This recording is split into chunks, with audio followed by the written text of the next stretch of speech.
కుంభరాశి వారికి 1వ తేదీ మార్చి నెల 2025 నుండి 10వ తారీఖు మార్చి నెల 2025 వరకు ఈ 10 రోజులు గోచార ఫలితాలు ఏ విధంగా ఉంటాయి, గోచారం ఏ విధంగా ఉన్నది, ఫలితాలు ఏ విధంగా ఉంటాయి అనేది మనం సశాస్త్రీయ పద్ధతిలో తెలుసుకునే ప్రయత్నం చేద్దాము.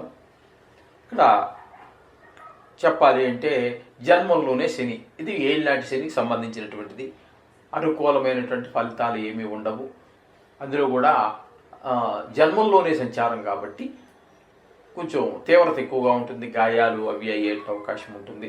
ప్రవర్తనలో తేడా ఉంటుంది, ఆలోచనలో తేడా ఉంటుంది.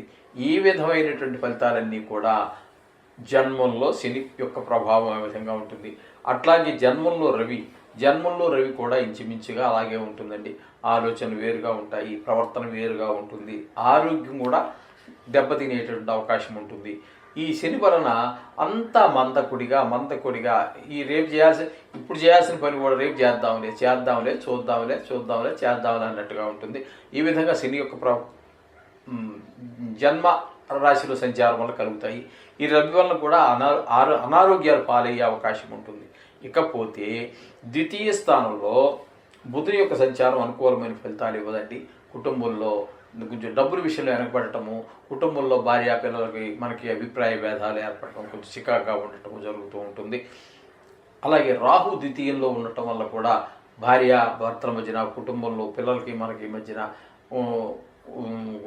భావాలు తేడా రావటము, ధనాదాయం కొంచెం గండిపడటము జరుగుతూ ఉంటుంది.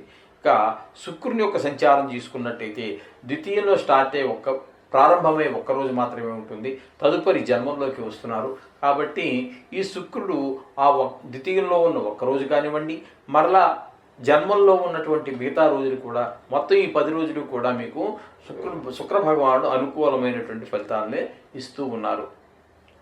చేత కుటుంబ పరిస్థితి బాగుంటుంది, పిల్లలు బాగుంటారు, అలాగే ధన ఆదాయం పెరుగుతుంది.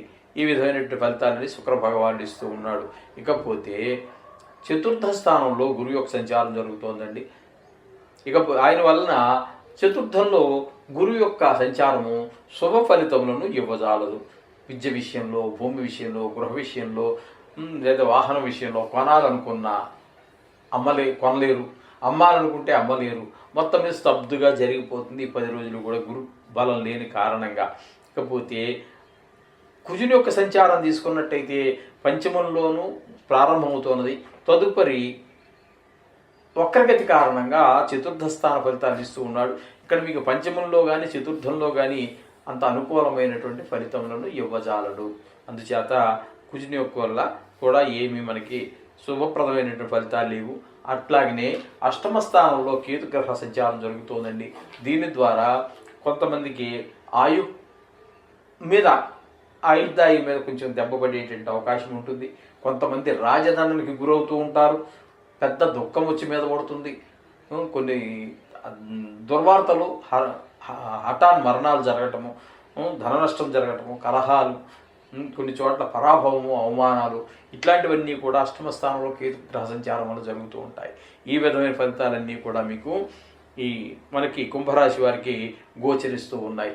కాబట్టి వీరికి మొత్తంగా మనం చెప్పుకోవాలి అంటే కుంభరాశి వారికి మనకి ఒక్క బుధుడు, శుక్రుడు 2 గ్రహాలు మాత్రమే అనుకూలంగా ఉన్నాయి. మిగతా గ్రహాలు ప్రతికూలంగానే ఉన్నాయి. అంటే చంద్రుడిని తప్పించి, చంద్రుడి గురించి అయితే మనం ఒక్క దినఫలాలను తప్పితే ఆయన యొక్క ప్రస్తావన తీసుకురాలేము. ఆయనతోటే ప్రారంభం అవుతుంది. అలా చెప్పి ఆయన పక్కన పెట్టడానికి లేదు.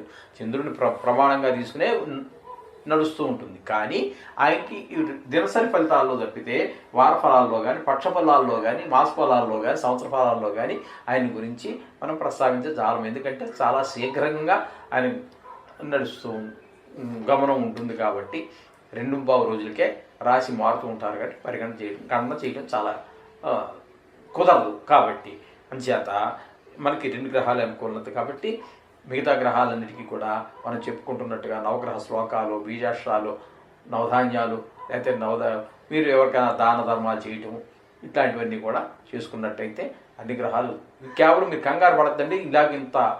ఇన్ని గ్రహాలు ప్రతికూలత ఉన్నది, కంగారు పడాల్సిన పని లేదు. కేవలం రాశి ఫలితాలు మాత్రమే మీ యొక్క జాతకంలో చూసుకున్నట్టయితే అందులో బాగుంటే ఈ గ్రహాల యొక్క ప్రభావం చాలా తగ్గిపోతుంది.